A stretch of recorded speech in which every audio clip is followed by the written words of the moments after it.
Hey friends, my name's Erin. Today we are looking at my September wrap-up. Let's check out the books I read.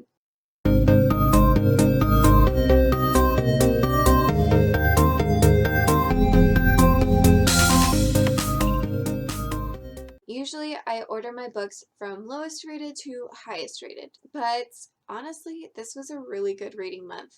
I thoroughly enjoyed every book I read except for maybe one, and I'll point that one out when I get to it. This month, I'm going to be showing them in the order that I finished them. I started the month out with Born a Crime by Trevor Noah.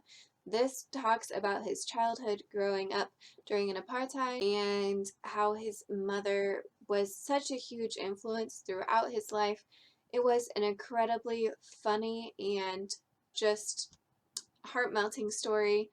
I think it did a great job of kind of explaining exactly how the racial divisions played a part in his upbringing. He talked a lot about not really fitting in anywhere because he was mixed race. This book does a really good job of kind of explaining how we get to this point. How do we find ourselves in a world where an apartheid is just kind of this accepted reality. I not only enjoyed reading it, but I learned a lot from it. After that, I finished Hamlet by William Shakespeare. Again, I got the No Fear Shakespeare version, and at first I kind of felt a little bit guilty, like I wasn't reading Shakespeare the way I was supposed to, really spending time dissecting and interpreting, and then I realized that I'm not in school anymore. I don't have to read it that way, and it's fine to have the version where I can understand it and enjoy the story right next to it. I read both sides, so I basically was reading the Shakespeare version and then rereading that same exact passage, which I actually found helped me kind of dig into the story a little bit deeper. And I almost wish some other tough books had this option, which maybe they do and I just never looked into it. I don't know. I really liked Hamlet. I read Twelfth Night a few months ago, and I think I preferred Hamlet to Twelfth Night. I feel like I connected more to the characters in Hamlet than Twelfth Night, and although it's a tragedy, I found myself enjoying it more. So I'm excited to continue to read more Shakespeare. In high school, the only one I read was Midsummer Night's Dream, and I remember very little of it. So I'm working my way through Shakespeare's collection, so every once in a while you'll see one of these thrown in. Definitely always going to be the No Fear Shakespeare. After that, I read a book that just blew me away, and I'm hoping to do a review on it later, and that was The Night Circus. Now, everybody's heard of this book. It's a favorite on BookTube, but even though I'd heard a lot about it, I didn't realize the depth and the beauty behind it.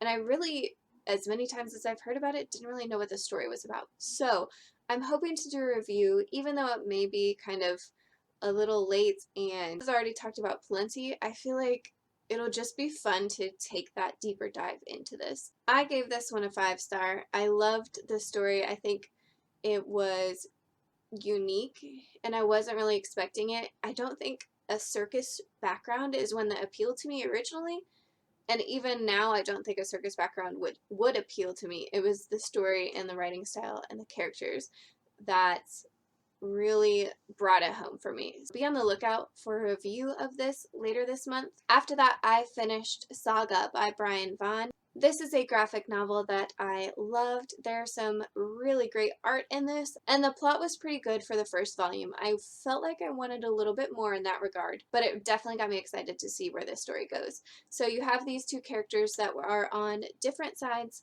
of a war, and they fall in love and have the beautiful little baby who actually turns out to be our narrator, which was something that I loved. And they need to get off the planet.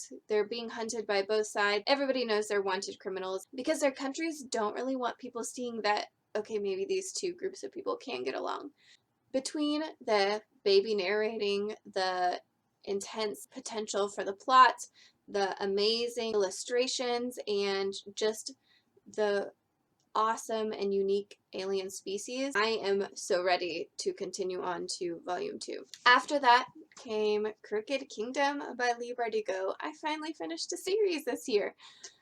It was a duology, but whatever, still counts. I went into this with trepidation because I read Six of Crows and was so excited to read it. I thought I was going to fall head over heels in love with it. Maybe I just went in with too high of expectations based on how everybody else loved it, but I felt like it wasn't as good of a book as I expected. So I was nervous going into Crooked Kingdom that I was going to, especially because it is pretty long, I was nervous that I was going to come out with that same feeling. And so I wasn't really in the mood to pick this up. But I'm glad I did because I liked this book better than the first one.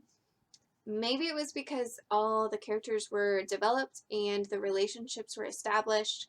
I also felt like the stakes in this were higher. You didn't feel like they were just going to finagle their way out of it every time. It really seemed like stuff was going to go wrong, and there was a potential for serious consequences, which was something I feel like the first book didn't have quite as much of.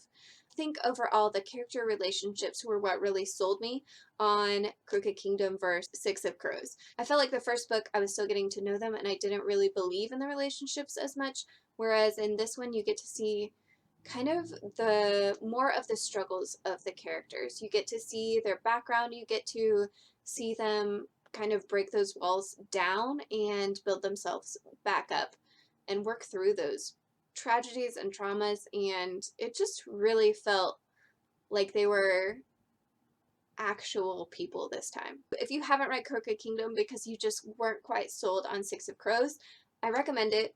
I think you should definitely check it out. I found myself liking this one more. So there's a potential that you could too. So with 3 books left and not much time left in the month of September, I picked up my shorter book, and that was Women in Science by Rachel Ignatowski. This book is amazing. And if you have middle school or elementary school kids, you should 110% pick this book up for them. It has really good graphics. The artwork is, again, just really fun. For each person, it has a paragraph about why they were famous. It has little facts about them all around the side, and then on the other side it kind of highlights their major achievements, so like award winner, Nobel Peace Prize, and it has a quote either from them or about them. It's such an interesting way to learn about different people. I think this has potential to inspire a lot of kids, and I would love for everybody to pick it up and have it on their shelves.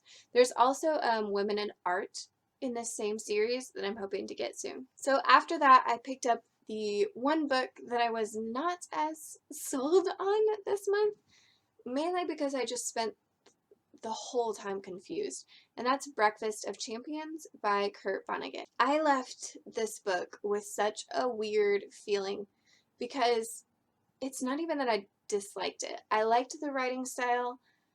I liked a lot of things about it, but I just didn't get it. I don't get it. I don't know what I was supposed to get out of this book. I have the feeling that I was supposed to learn some really big lesson, and I just didn't. And I mean, that's definitely on me. It was really confusing, and I think I kept looking for things that I just shouldn't have been looking for because the plot is very, very minimal. You're following around 2 characters. One is a sci-fi writer. Doesn't really sell his books. He just writes 1 copy, ships it off to a potential publisher, and then that's it. Doesn't save a copy, nothing. And so he's invited to an arts festival in this town, and that's where he meets Dwayne Hoover, who is like mid-mental breakdown and very confused, distorted reality.